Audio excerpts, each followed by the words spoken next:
मैं आपको एक छोटा सा मेरा अनुभव बताना चाहती हूँ। ये मेरे परिवार का अनुभव है। मेरी माता जी जो है वो देवी देवताओं को, पाखंडवाद को बहुत मानती थी। यानी कि उसकी वो परंपराएं थी, परंपरा से वो चलती आ रही थी। और मैं जब महापुरुषों के ऊपर बात करती थी, देवी देवताओं के विरोध में जाती थी, पाखंडवाद के विरोध में जाती थी, तो परिवार से ही मुझे विरोध मिलता था, यानी कि मेरे माता से मुझे विरोध मिलता था। एक दिन क्या हुआ, मेरे पिताजी ने जो देवी देवताओं के फोटो रहते हैं, शंकर के, गणपति के, वो उठाए और अग्नि में डाल दिए। मेरी माता जी बहुत रोई, उन्होंने हमें विरोध किया, चिल्लाई, और फिर मैं और मेरे पिताजी बाहर चले गए। दोपहर को हम घर पे आए। मेरे परिवार का जो वातावरण था वो गंभीर था। कुछ दिनों के बाद मेरे पापा ने मेरी मम्मी को कन्विंस किया कि हमें एक प्रोग्राम को जाना है, उसके बाद हम शॉपिंग को चले जाएंगे।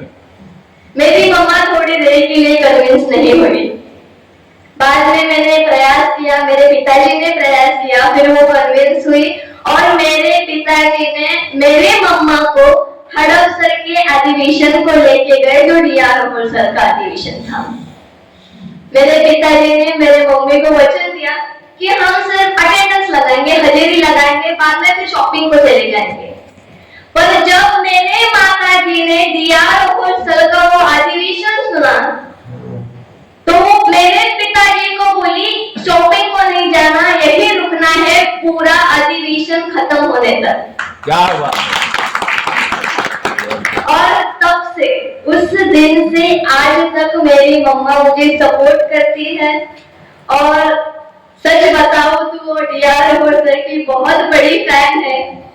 मेरे मम्मा ने मुझे दूर दूर कार्यक्रम को भी भेजा और वो खुद अभी महापुरुषों की किताबें पढ़ती है और पाखंडवाद का विरोध करती है और महिलाओं को बताती है कि यह पाखंडवाद हमें मानसिक गुलाम बनाता है। मैं आप सबको बताना चाहती हूँ कि पाखंडवाद से परिवार तो नष्ट होता ही है, उसके साथ साथ समाज भी, और समाज नष्ट होगा तो ये भारत देश भी।